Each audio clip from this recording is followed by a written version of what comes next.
একটু যাওয়ার ইচ্ছে হয়েছিল। ওই যাত্রা, নাটক, নাচ গান আমার দেখার ইচ্ছে চাই। কোনো কারণে তো কিছু দেখতে পারলুম নিকো। কি বলছো বৌঠান? বাড়ির বউ ধেই ধেই করে নাচতে যাবে আর আমরা দেখতে যাবো সেটা? কেন কার্ডটা দেখো নিকো, কি লেখা ছিল? নৃত্যনাট্য। দাদা তুমি যতই রাগ করো আর যাই করো, দেখো ইচ্ছে কিন্তু আমারও হয়েছে, হ্যাঁ, যে একবার একটু যাই, ওই আনন্দ অনুষ্ঠান কি হচ্ছে একটু দেখে টেকে আসি। মানে আমাদের তো ধরো সারাটা জীবন ওই চাকরি করে আর ওই সংসারের দায়িত্ব পালন করেই কেটে গেল, কিছু তো দেখাশোনা হলো না।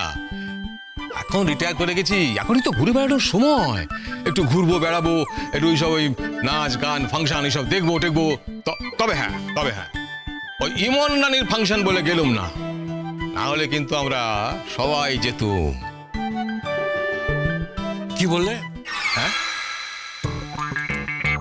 তোমরা যেতে? তা তোমাদের যে মনে মনে এত ইচ্ছে ছিল আমাকে বলনি তো, তাহলে আমি আটকাতাম না। ওই দেখো, তুমি কি আমাদের দুজনকে জোর করে আটকে রেখেছো নাকি? বাবরে বাবরে বাব, ওই মেয়ে যা দরজাল, তার মতে মত দিলে একটা মাথা কেনে নিত। আরে বাবা, ওই জন্যই তো যাইনি।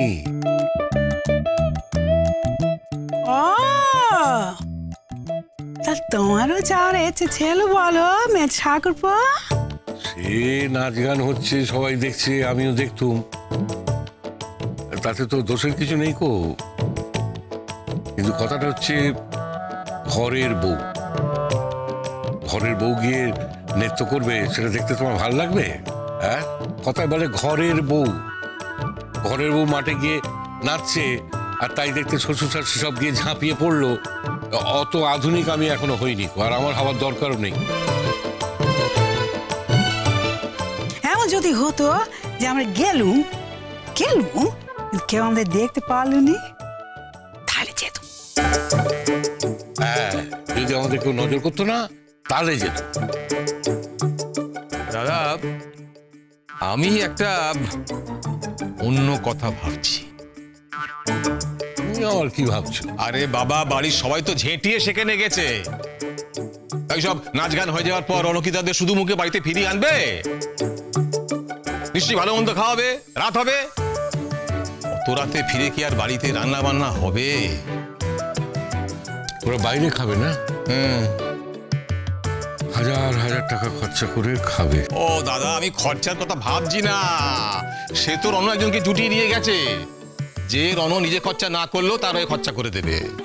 সে তো সব ধ্বংস করার জন্য এখানে এসেছে, সে কথা ভেবে আমরা আর কি করব? আমি শুধু ভাবছি ওই আজকের দিনটার কথা, বাড়িতে বসেও রইলুম, পরিমটর খেয়ে থাকতে হবে, ওরা সব ভালো মন্দ খাবে। সত্যি বাবু, তোমার লোভটা আর কোনো কালে গেল না, চিরটা কাল লোভী হয়ে রইলে। দেখো দাদা, তুমি আমাকে শুধু শুধু লোভী বলো না তো, তুমি লোভী না?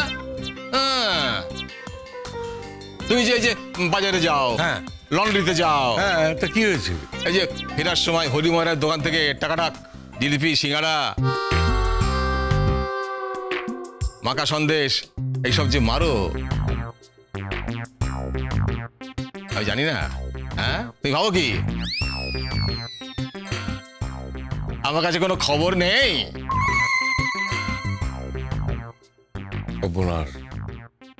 এইসব খবর কে দিলে তোমাদের? কখনো না, আমি কখনো বাড়ি গিয়ে খেয়ে আসি। হ্যাঁ ঠাকুরপো,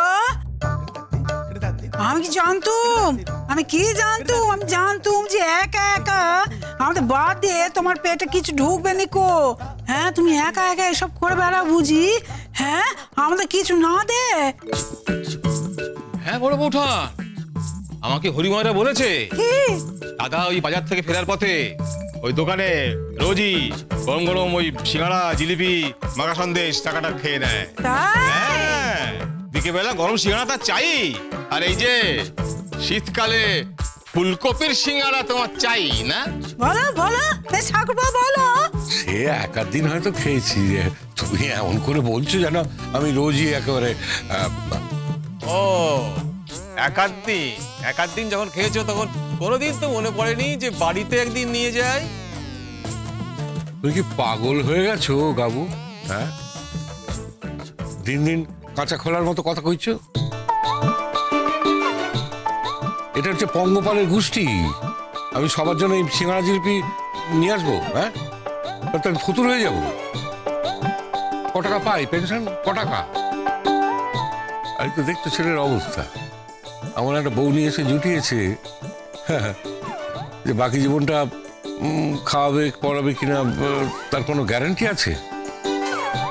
ও ঠাকুরপো, এখনো কথা বলি, কিছু মনে করনি? হ্যাঁ দেখো, আর যাই হোক, মেয়েটা একটু ঝাঁঝালো, মেয়েটা মুখে মুখে কথা কয়, মেয়েটা কাজ জানে নে, মেয়েটা কোনো শহর জানে নে, কিন্তু মেয়েটার মনটা বোধহয় খুব একটা খারাপ নয়, মানে খাওয়া পড়া বোধহয় খুব একটা অসুবিধে করবে না।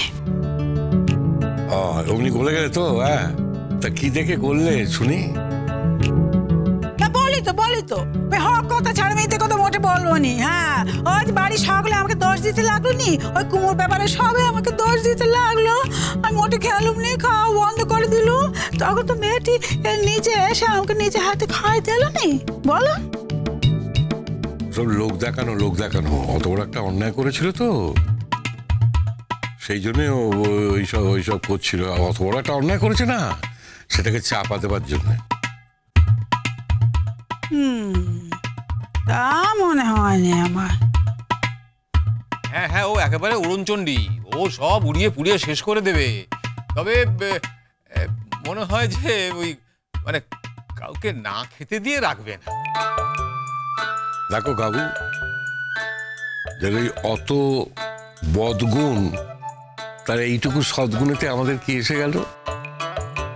না বলছি কথা হচ্ছে বলে বলছি, সেটা শুনতে আসছে না, নিজেদের মধ্যে একটু কথা বলছি।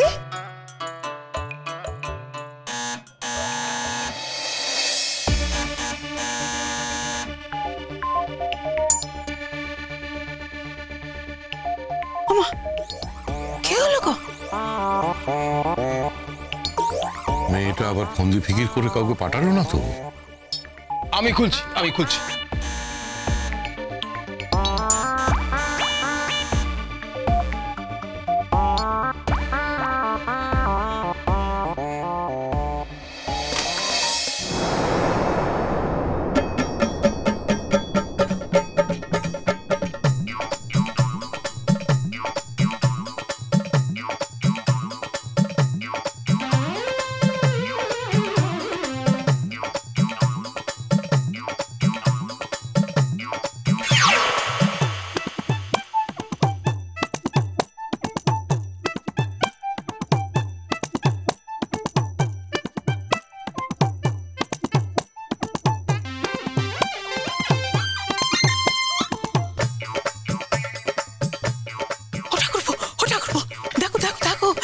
সত্যি মেয়েটা পুলিশ পাঠিয়ে দিয়েছে তো। তাই তো দেখছি, আমার ছেলে যে পুলিশের বাবা সেটা জানিয়ে দিতে হবে। আপনারা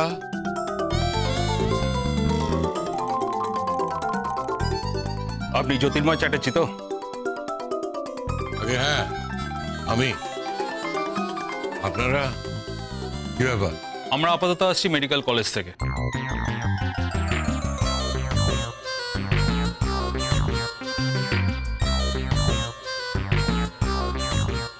কেন? ওখানে আবার কি হয়েছে? ইমন মুখার্জি এবারের বউ তো? আগে হ্যাঁ, মানে কেন বলুন তো?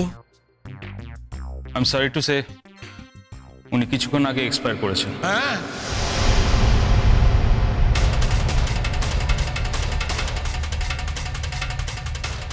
কি হলো দেখলে মেয়েটা শাস্তি দিতে ছাড়লো নি। ও ঠাকুরপো, কি আছে বলবে তো? চুপ করে আছো কেন? বলো। এক্সপায়ার করে গেছে মানে? হ্যাঁ, মানে উনি একটু আগেই মারা গেছেন।